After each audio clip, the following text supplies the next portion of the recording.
Welcome to this video. I'm Dr. Gloria Horsley with the Open to Hope Foundation. Today I am interviewing Dr. Tom Demaria. Hi, Tom. Hi.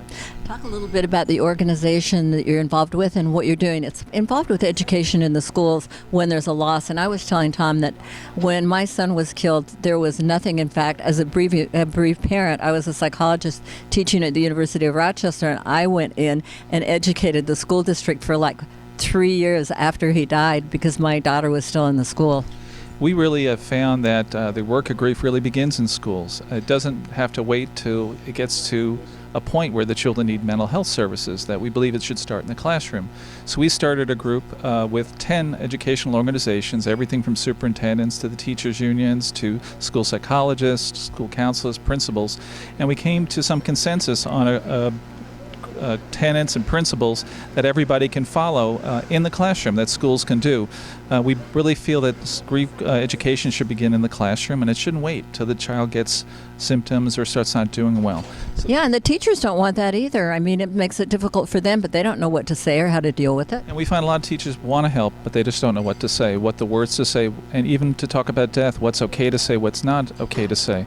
So it was important to form this coalition is because we wanted to make sure there was consensus. It's one voice, and it also lets schools know that there are things that are endorsed by national organizations throughout the country. It's not a regional project, it's around the country, and I think it gives them that empowerment that they can take those steps. Now, if I'm watching this YouTube, and how can I get it into my school district? I mean, I may even be a parent that wants to get in there or talk to the superintendent, or I'm a superintendent. How do I get this?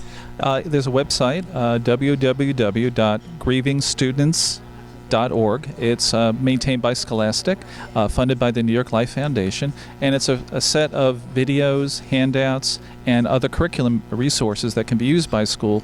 It was designed to be a self-contained program with notes and things that schools can use to help educate themselves about, from a classroom level to a school district level, about grief. Well, so I can go in and get that. Well, that is great. And do you have a couple of pieces of advice for teachers who are working with kids in the classroom? Sure. Grief happens all the time. We grieve when we change situations. Kids grieve going to schools, and we help children with that grief. The loss of a parent, family member, through any situation is always difficult for children to cope with.